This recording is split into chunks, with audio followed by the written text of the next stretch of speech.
Okay, hello everyone. How are you guys doing today? So we are reaching the end of this course. So we're already left up with 2 sessions. Today's session is mainly would be a motivational session for you to learn Python, I'd say. Okay. So far we have covered what IoT is, the hardware of IoT, from sensors, actuators, the microcontrollers. We've talked a lot about microcontrollers. One of them could be the Raspberry Pi, or the other one Arduino based, like compatible with Arduino microcontrollers, like the ESP8266 that we used in the previous lab. Okay, the other big giant in IoT devices is the Raspberry Pi. It's a computer, it's a mini computer that can do like strong functions more than other microcontrollers, I would say. And so we need to know how to program it. Okay, so for the Raspberry Pi, if you're going to use it as a laptop or desktop, then you don't need to program it. You can just, because we don't program our computers, right? So we just use them to access applications or whatever, right? But if we are going to use it as an IoT device, which is the most common use for Raspberry Pi, then we need to know how to program the Raspberry Pi. This is going to be the focus of today's lab. Okay. Let me try to see if you can. So a Raspberry Pi is it's a single port computer. Okay, and as I said, if we're going to use it as a standard computer, then you don't need to program it. But if we are going to use it as an IoT device, like the control point of an IoT device or a gateway in an IoT system, then we need to program it to do certain functions that we need, right? So we can use different languages to program microcontrollers, or in general, not just Raspberry Pi. You can use C or C++ to program the Raspberry Pi. But the Raspberry Pi, when it was built, it was used to support Python. And Python has very cool APIs, so you can control the Raspberry Pi hardware, okay? So Python is the way to go when it comes to Raspberry Pi programming. Okay. So let me just make sure. Sometimes I just get this feeling that people can't hear me. Okay, so people can hear me well. Okay, and we don't have any questions so far. Okay. Sorry, interruptions are in the way. Sorry about that, guys.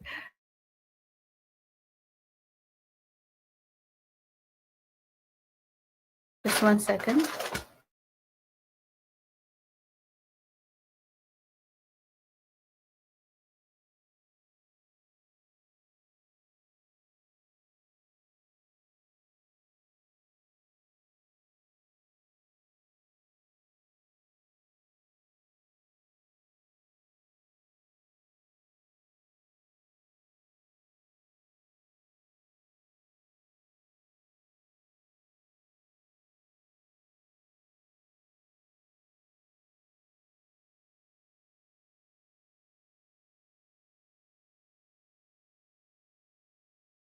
Okay, sorry about that, guys. So it's a weekend here, so everyone's here. Okay. We said we can use C, and sometimes there are some cases when we do have to use C. For example, when we have real-time applications that required critical actuation. The Raspberry Pi is the Python is a bit slow, so C is the only one capable of providing the performance that we need. Okay. Again, I'm gonna go.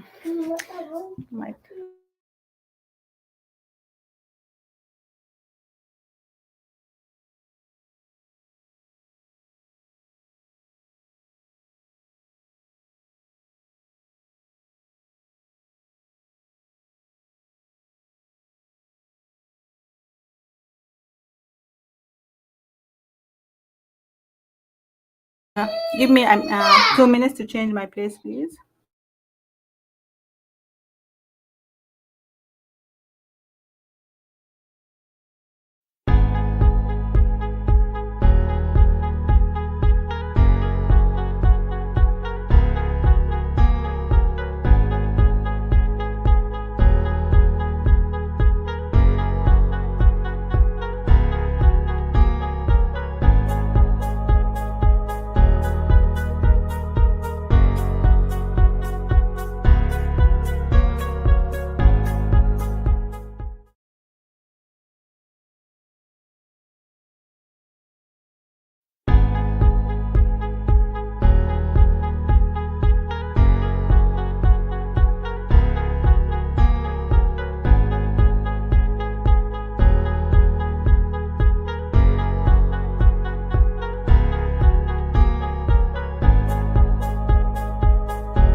Hello, so I'm back. Sorry about the interruption. Okay, so where were we?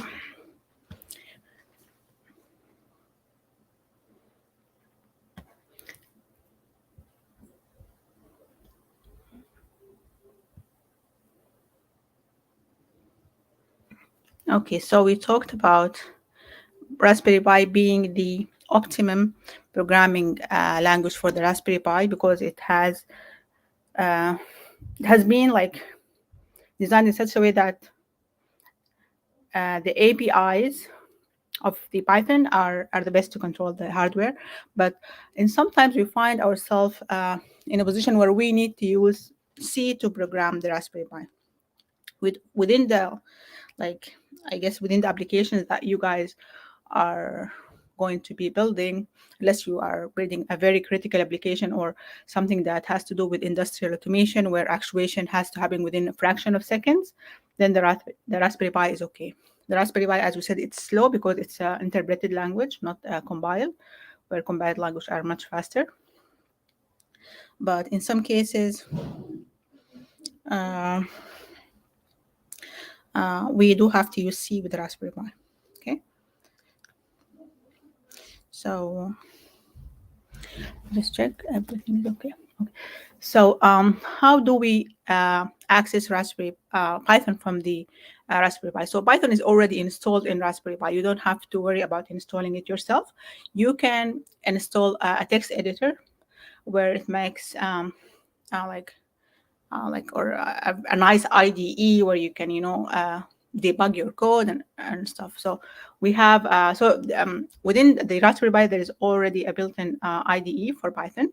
Not so cool. So usually people prefer to download their own. I personally prefer Visual Studio Code, but you can also do Pico. So let's see how are we doing that in the Raspberry Pi, or should we? Okay, let's finish and then go to the Raspberry Pi. So this is the terminal in the Raspberry Pi, and we just type Python or Python 3. So usually we use Python 3. Python 2 is an old version of Python. It's still there just because there are so many development that has happened in like programs and cool stuff that has been done in Python 2. So they didn't want to get rid of it, but like everyone is pretty much doing their work on Python 3 now, and we're going to use it. So if you just type Python or simply Python 3, or Python also will take you to Python 3, I guess. We'll just check that out when we try it on the Raspberry Pi. So, and you can start like programming. Literally, you can do like your you can write your functions or your code, and then it will be interpreted one line at a time. Okay, this could be okay for testing purposes, or if you want to try things out and play around. But for writing, for doing, for example, the programming for the microcontroller, we're not going to do it like that, right? So we're going to do this in a batch format. This is called the interactive format, where I just type one command and then it get interpreted and then I go to the next one, right? But when we do for programming the microcontroller, we do it in batch, where we just open a file and then save it as .py and then run it as a whole. We'll see how we do that. Okay, so I'm not going to teach you Python, okay? I just want to know how you can access Python in the Raspberry Pi, because this is where you're going to do it. But we are going to see suggestions on where you can learn the Python commands and all of that. Okay, but let's first access the Raspberry Pi and see how does the Python environment look over there, okay? So let's do that. Let me share.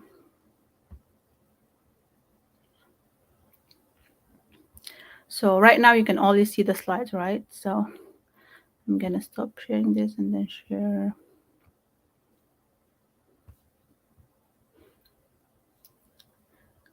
Okay.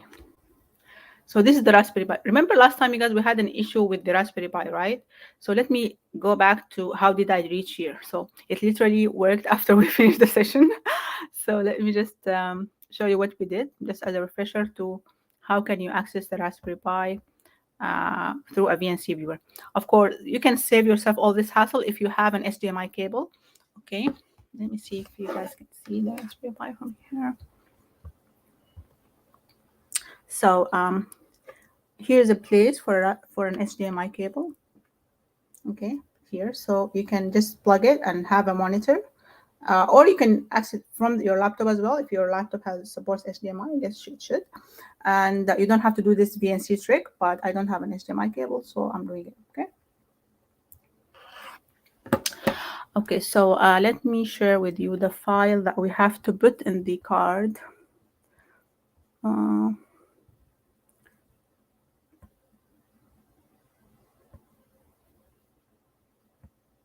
So we just have to add the Wi-Fi details to the SD card that has the Debian software. Okay. And usually when you buy an Raspberry Pi, it does come with an SD card. Okay. So all you have to do is to go to the Raspberry Pi website, download the Debian, and then along with that, just download this, add this file to it, so you can access it through VNC.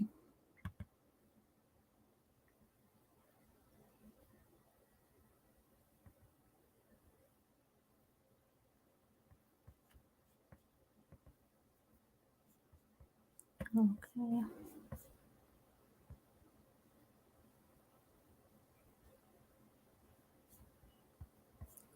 Second.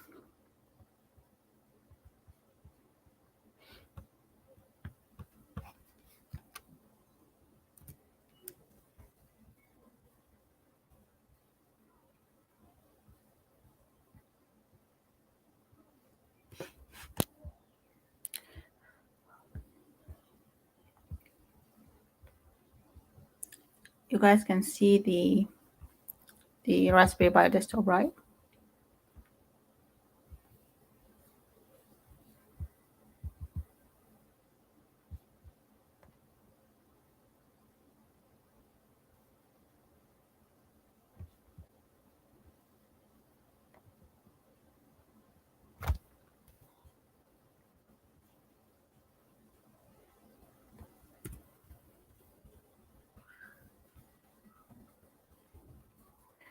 Okay. So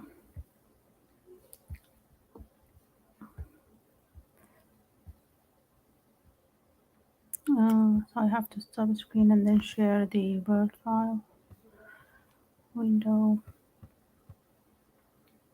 Not bad. Go on. Yeah. Okay. So this is our in the SD card. Okay, that's going to be supplied to you with the Raspberry Pi. You have to download the Debian software. That's pretty clear. So it has just this leaf note that they will tell you how to download the Debian software. Okay, the latest version of it, and then you will add just this file. Okay, this what's written in this notepad. Okay, over here you will add the Wi-Fi details of your home or your university or wherever you are. Okay, and just save it as WPA underscore supplicant.conf. Okay. Remove this text document thing, just all files. Otherwise, it's not going to be saved as .conf. Okay. And make sure that you save it on the SD card, not in this file. Okay. Just save. And then you take off the SD card from your computer or wherever your laptop, plug it into the SD card place on the Raspberry Pi that I showed you last time. And then you should be able to access it through a VNC viewer like what I'm doing here. Okay. So let's go back to seeing the Raspberry Pi.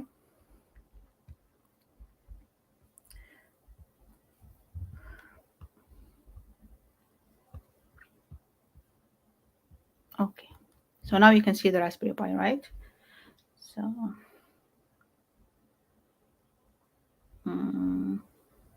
can you?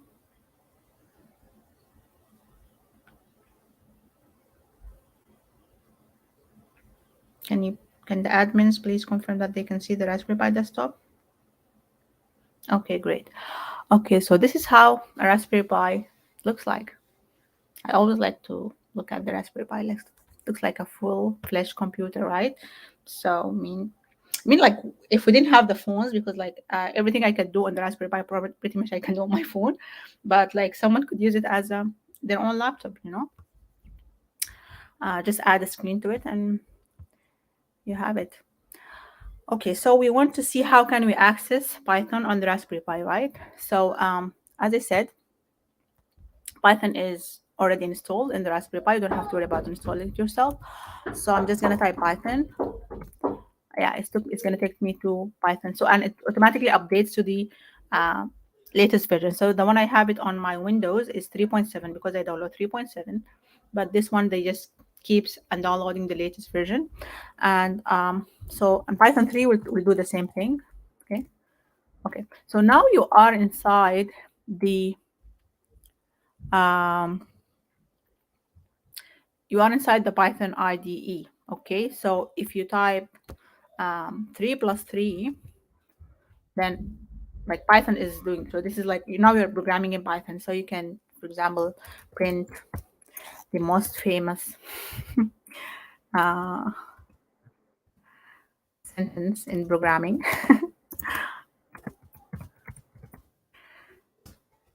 Okay, so now we are inside Python and we're programming in Python. Everything's cool, right? So طيب صح كان لازم حد يذكرني أنا لازم أتكلم عربي.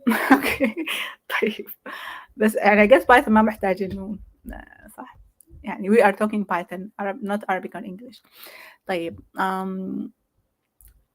قلنا الحاجة دي يعني الانتراكتيف way of programming is okay for debugging some errors, trying things. بس للprogramming microcontrollers هيكون عندنا مثلا long lines of codes, so we don't want to do batch programming. So how we do that? We can go to files. I'm gonna open a new file.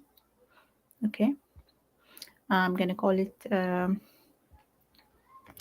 test.py. Okay, and I'll write whatever program that I want inside it. I'm gonna type, for example, print. Okay, I'm gonna say x is equal to 5. Okay, y is equal to 2. Remember in Python, one of the advantages of Python over C is that we don't have to define our variables, right?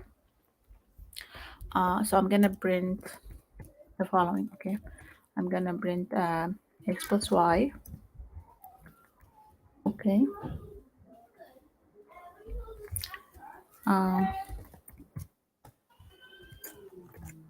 X multiplied by y.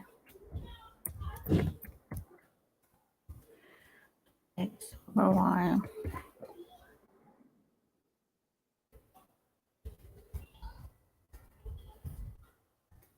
Modulus y. So what modulus means. Okay, I think that's enough for time. And then one last thing I want to see. 2 is larger than 4. Okay, so simply I'm gonna go to build, and then I'm gonna go to execute, and the results are just displayed over here. So like really, like Raspberry Pi seriously supports Python, so we didn't have to do anything. So like we just opened the file and then we ran the program. We didn't have to go to any other shell or download a shell to run Python over. So here are the results. So why didn't it show me the true?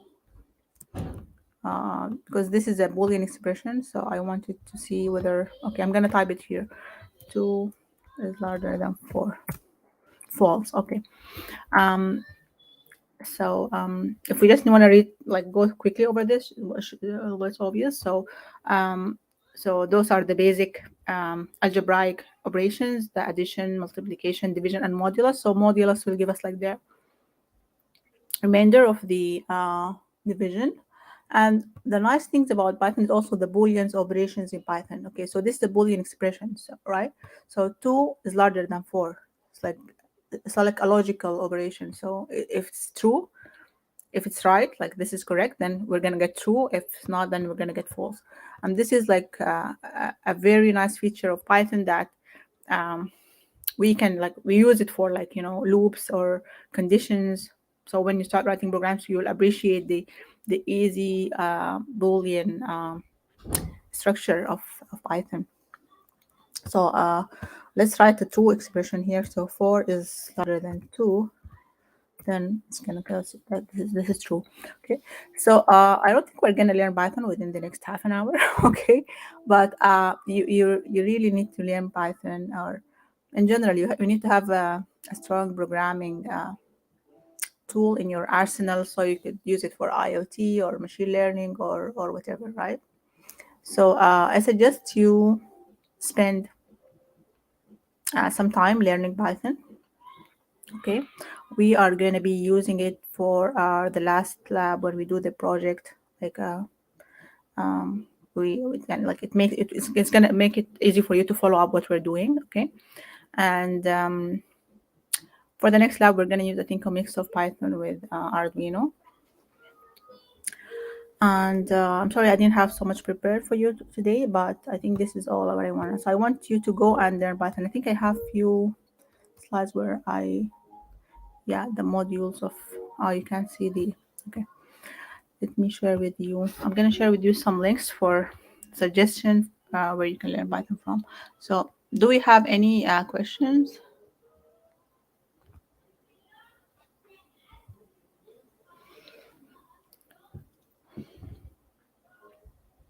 Okay, so I'll get this pretty obvious. Okay, so let me stop sharing this. And so I guess when you learn Python, you are not going to learn it on the Raspberry Pi, right? So now you know when you want to, so you have your Raspberry Pi, you want to write a program for your microcontroller, you can just go and open a file and then type it in and then build it and run it. Okay, it's as simple as that. But if you want to learn Python in the first place, I believe you're going to do this on your Windows computer or Mac. So I would like you to download Visual Studio Code. Let me open my VS Code. I can't live without my VS Code.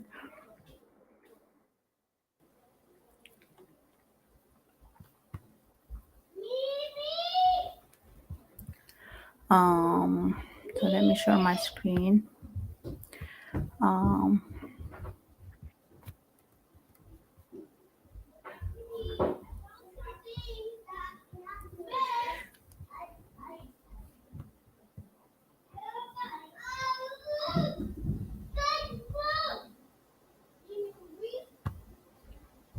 Okay, so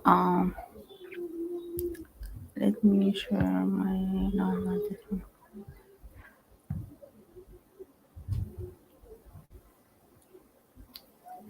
I hope you guys can see my VS Code right now. No?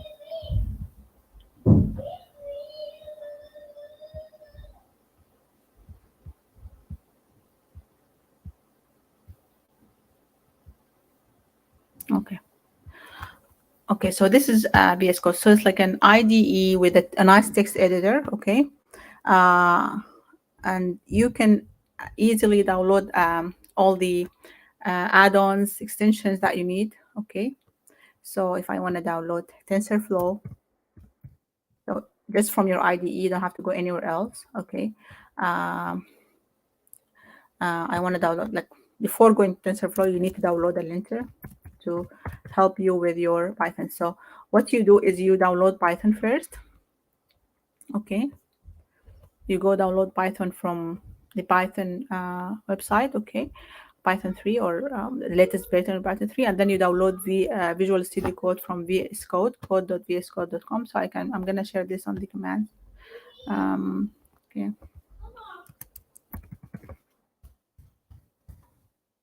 Or I can share the screen to show you which version you should choose.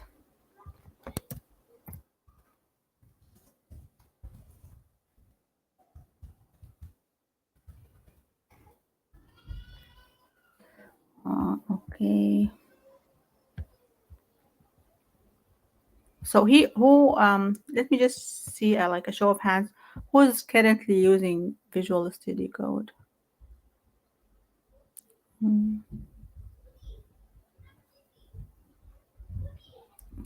So Can you see the Visual Studio Code website?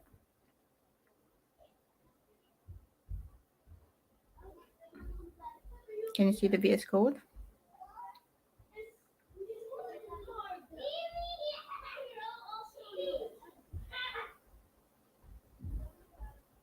Okay, so they have different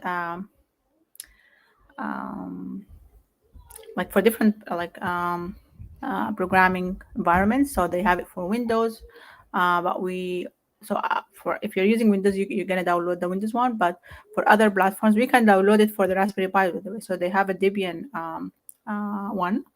Okay, then you just download wherever, and then you go to the terminal and download it. But for now, just use the batch, the file, or the interactive IDE. But you can use VS Code in the Raspberry Pi itself. What happens usually is like what we do is we write our program in Windows or the whatever we do our work at, and then we just bring it ready to the Raspberry Pi and then like run it. Okay, so we don't usually program in the Raspberry Pi, but you can do that if it's the only thing you have, it's the only computer you have. Okay. So you can download it for Windows, and then this is what you're gonna see. You're gonna see the window that I just shared with you, which is were you guys able to see my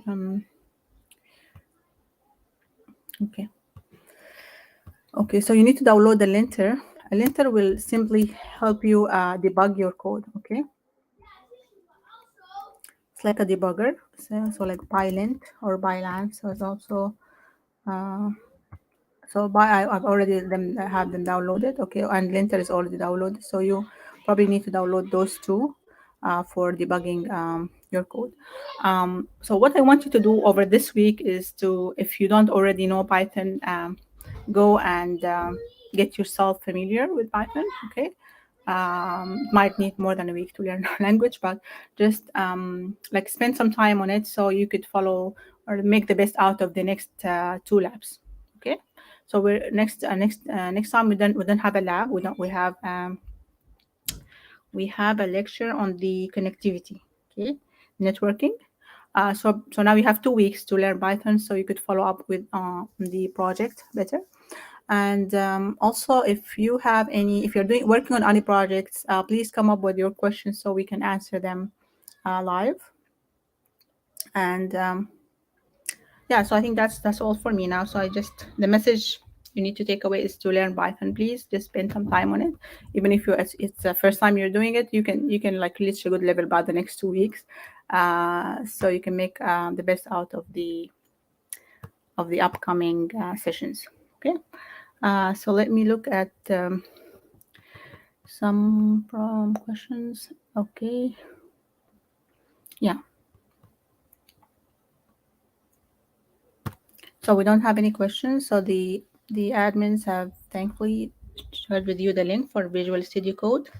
It will make your life with Python much easier. Okay. So like if you're making any mistakes, it will show you where are the mistakes, how to fix them. So Python programming doesn't look as scary.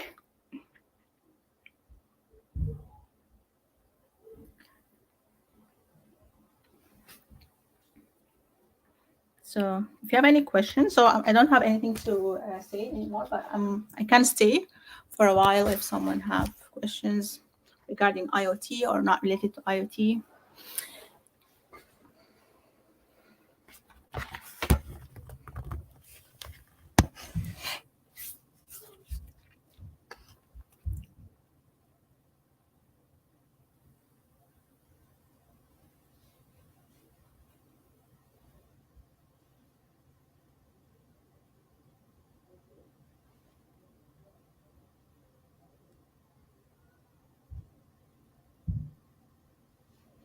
Okay, so that's great. So thank you. I think this Abdul sharing the magic, sharing the link for Python course. I think I have some over here. Uh, in the slides, are they? There is a Python for Raspberry Pi, by the way, on Coursera. And Coursera, they have a Python for Raspberry Pi course, so you could take that. But I think take a general Python course because you're not going to only use it for the Raspberry Pi. If you're not familiar with Python, just go learn a general Python programming course. So there's in cognitive class, they also have a nice, let me share with you the link to cognitive class then. First, I'll share to the admins and then they will send it to you. Okay. Yeah, and Coursera they have the course that Python for Raspberry Pi, but they also have a I think a specialization on Python itself. Um, Code with Mush is a paid one, but it's also very nice. Okay, let me share with you if just someone is interested in it.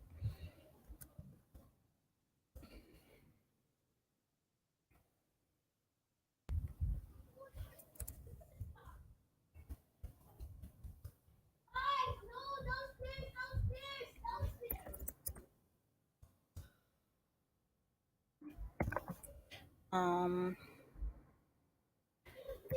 okay. So yeah, so if we don't have more questions, I guess we are done today. So we're done early, and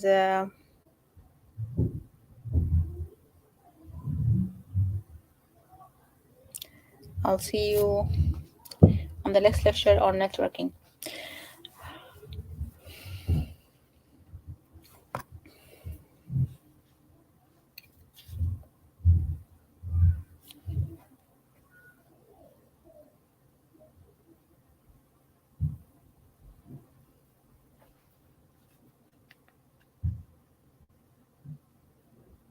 Okay, so if there are no questions, then I'll see you next Saturday, guys. Goodbye.